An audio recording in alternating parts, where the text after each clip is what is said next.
Hello, my friends. How are you doing today? I'm your Ramandeep Singh back with this video on reading just for you. ये video आपको help करने जा रहा है एक बहुत ही इंपॉर्टेंट स्ट्रेटजी सीखने में और इससे आप ये क्वेश्चन टाइप को हैंडल कर पाएंगे जो रहती है matching a statement with the given list of people. I hope you all can see the heading of the passages the risk agriculture faces in developing countries. So हमारा इस context का scope जो है वो एग्रीकल्चर तक confined रहेगा और जो क्वेश्चंस हैं हमारे पास हम इस वीडियो में डिस्कस करेंगे फ्रॉम 5 to 9. इन क्वेश्चंस को करने से पहले हेडिंग को ज़रूर देख लीजिए.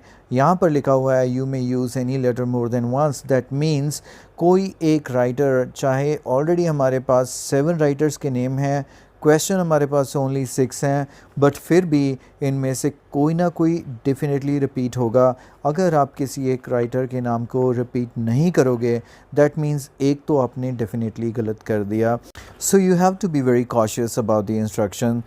वेल, इन क्वेश्चंस को करने की जो सबसे इम्पॉर्टेंट स्ट्रेटजी है वो ये है कि never try to do this questions in serial orders.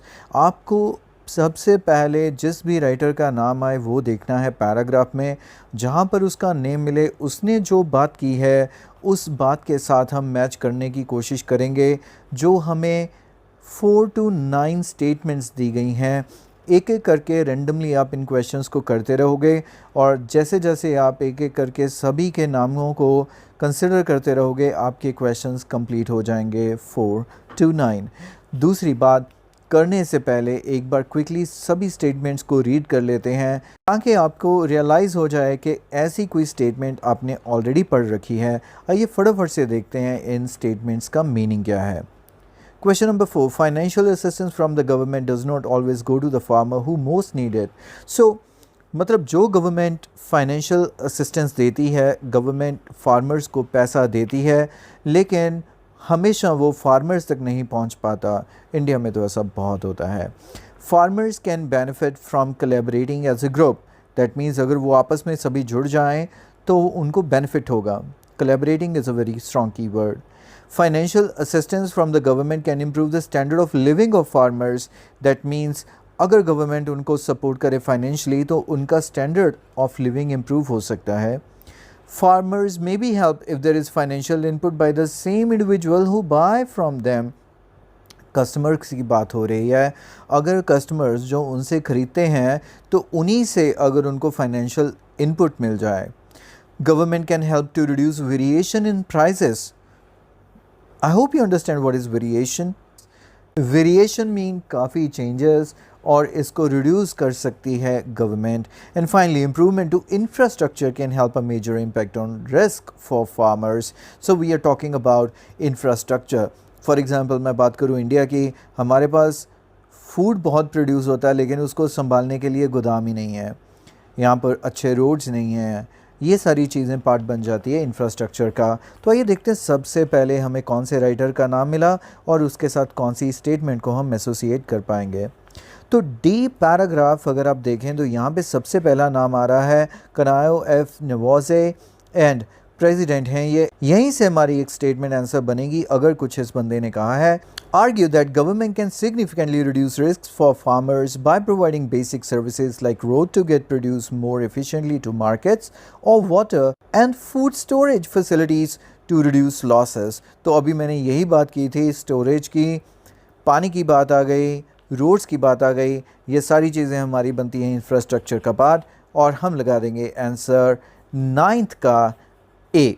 I hope कि ये पढ़ के आपको कुछ अंदाज़ा हो गया होगा कि हमारा कौन सा ऑप्शन इसके साथ मैच करता है.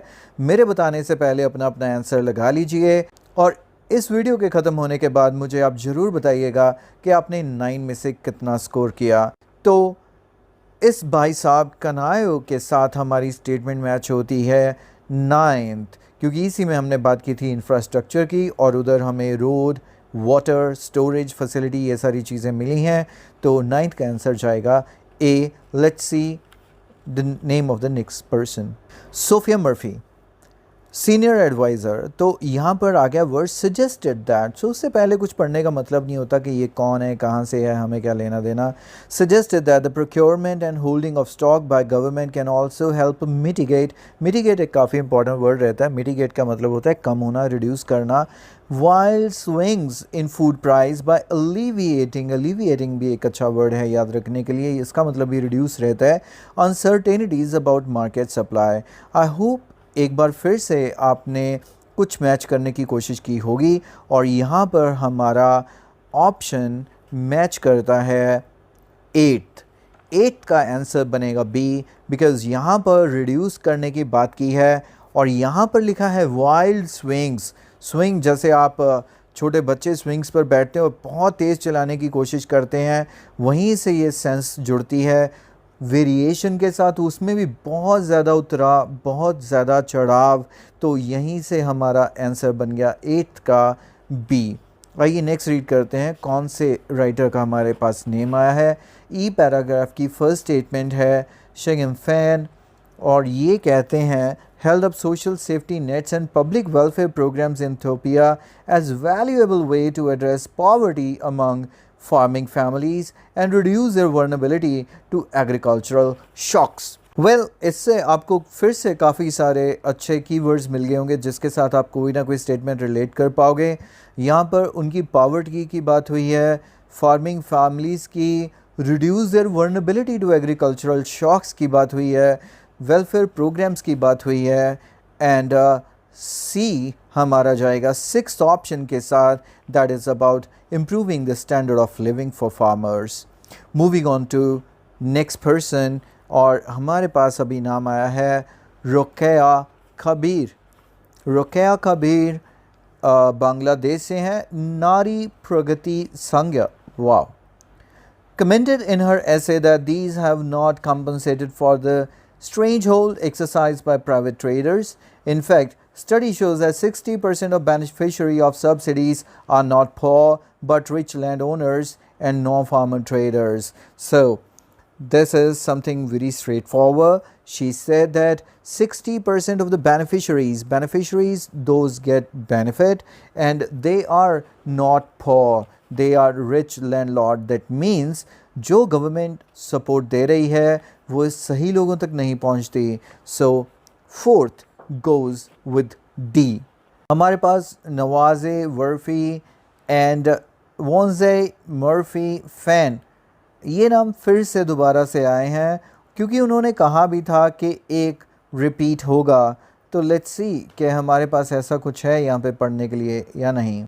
सिंस ये जो बात है इन तीनों ने कही है तो इस बात को तो हम पढ़ ही नहीं सकते क्योंकि ऐसी कोई ऑप्शन नहीं है हमारे पास कि तीनों के साथ जाए, तो we should better continue and look for something else.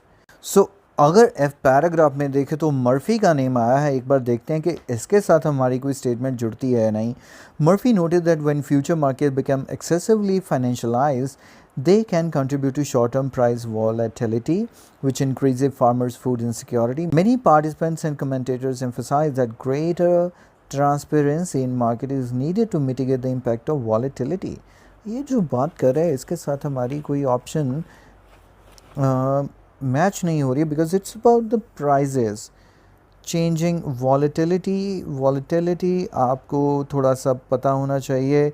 Voltage से निकला हुआ वर्ड है, जैसे वोल्टेज भी कम ज़्यादा ऑल टाइम होती रहती है। सो हमारे प्याज के प्राइसेस, अनियन प्राइसेस बड़ी बार कभी 100 पर पहुंच जाते हैं, 50 होते होते फिर 20-10 तक पहुंच जाते हैं और फिर से ऊपर बढ़ने लगते हैं। So this is about the volatility, but I really don't think that here is our answer. Moving on G paragraph में हमें फ़ैन का नेम दोबारा से नज़र आ रहा है। In addition to reducing crop yield, climate change increases the magnitude and the frequency of extreme weather events, increase smallholder vulnerability. तो यहाँ पर weather change की बात हुई है। Do we have weather change? हमारे अभी तक 2 ही questions बचे हैं और उसमें weather change के related कुछ भी नहीं है। एक और नाम आया है लास्ट में, PAT Mooney. Pat Mooney, co-founder and executive director of the ETC group, suggested if we are to survive climate change, we must adopt policies that let peasants. So once again यहाँ पर भी उसने climate change की ही बात की है जो हमारे पास नहीं है. That forces us that we should move on to paragraph H. और एच पैराग्राफ में हमारे पास मर्फी का नेम आया. Collective action offers an important way for farmers to strengthen. Finally we got our answer. I hope एक second में आपके पास भी आंसर आ गया होगा. क्वेश्चन नंबर 5 का आंसर मर्फी, और मर्फी का पूरा नाम है Sophia Murphy. That means answer to question number 5 is B, because वहाँ पर उसने यूज़ किया है कोलैबोरेटिंग और यहाँ पर उसने कहा है कलेक्टिव एक्शन. इसके बाद हमारे पास नेम है मार्सल वर्नुइज और मार्सल ब्यूकम्बूम, लेकिन इनके तो नाम हमारी लिस्ट में ही नहीं है, तो इनको तो पहले ही बार कर दिया गया है. Finally I paragraph and the name Sonali Best is there. Founder हैं ये. India wrote that community supported agriculture where consumer invest in local farmers, buy subscription and guarantee producers a fair price is a risk sharing model worth more attention. So hopefully आपको याद आ गया होगा one word जो मैंने पहले आपके साथ discuss किया था कि यहाँ पर वो लेडी कह रही है कि ऐसा प्रोग्राम वर्थ अटेंशन है जिसमें क्या रहता है कि कंज्यूमर्स इन्वेस्ट करते हैं लोकल फार्मर्स में बाय सब्सक्रिप्शंस. तो ऐसा ही कुछ हमारी ऑप्शन थी. 7th, farmers may be helped if there is a financial input by the same individual who buy from them. So एक बार क्विकली मैं आपको सभी क्वेश्चंस दोबारा से बता देता हूँ सो दैट आप एक बार कंपेयर कर पाओ कि आपके सारे क्वेश्चंस ठीक थे. 4th के लिए हमने कहा डी, 5th के लिए हमने कहा बी, 6th था हमारा आंसर सी, 7th था जी, 8th आंसर था बी एंड 9th आंसर था ए. And that's it. ये थे हमारे कुछ क्वेश्चंस जो मैंने इस वीडियो में आपके साथ डिस्कस करने थे ताकि मैं आपको एक इम्पॉर्टेंट स्ट्रेटजी बता सकूं that how to handle question type जिसमें आपको लिस्ट दे रखी हो पीपल की और आपको मैच करने हो उनके साथ statements. Ramandeep Singh say goodbye right now, and I'll catch you very shortly with more videos related to IELTS. Till then, I say goodbye.